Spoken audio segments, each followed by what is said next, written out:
मराठी माणसाच्या संपत्तीत उद्धव ठाकरेंची लुडबुड होते का?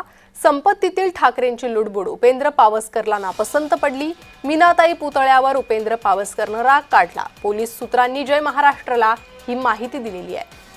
दरम्यान श्रीधर पावसकर हा बाळासाहेब ठाकरे यांचा सुरक्षा रक्षक होता। काही कारणांमुळे त्याला काही वर्षांपूर्वी काढून टाकण्यात आलं होतं। तर गुणाजी पावसकर हा श्रीधर पावसकरांचा भाऊ, याच गुणाजी पावसकरचा मुलगा उपेंद्र पावसकर।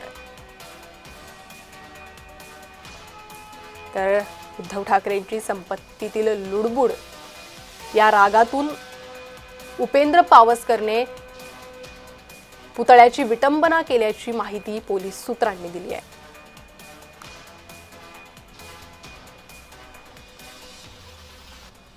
अधिक माहिती या संदर्भात घेणार आहोत। आमचे प्रतिनिधी शुभम उमाळे हे माझ्यासोबत जोडले गेले आहे।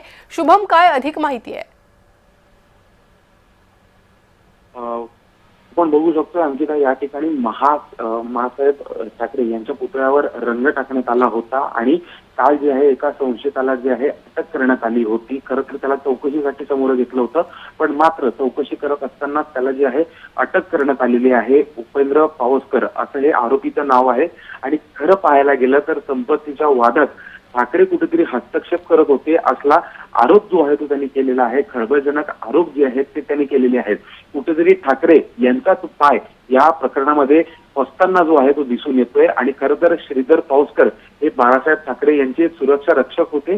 काही कारणांमुळे त्यांना काही वर्षांपूर्वी कामावरनं काढून टाकण्यात आलं होतं। खरं तर श्रीधर पावसकरचा भाऊ गुणाजी पावसकर आणि गुणाजी पावसकर हा उपेंद्र पावसकरचा मुलगा आहे, ज्यांनी हा रंग फेकलेला आहे।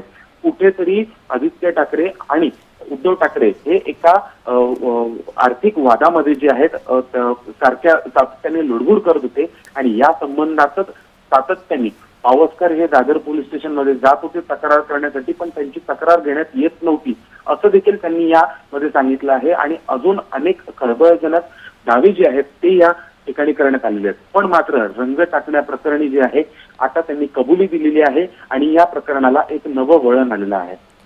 अगदीच शुभम, धन्यवाद या सविस्तर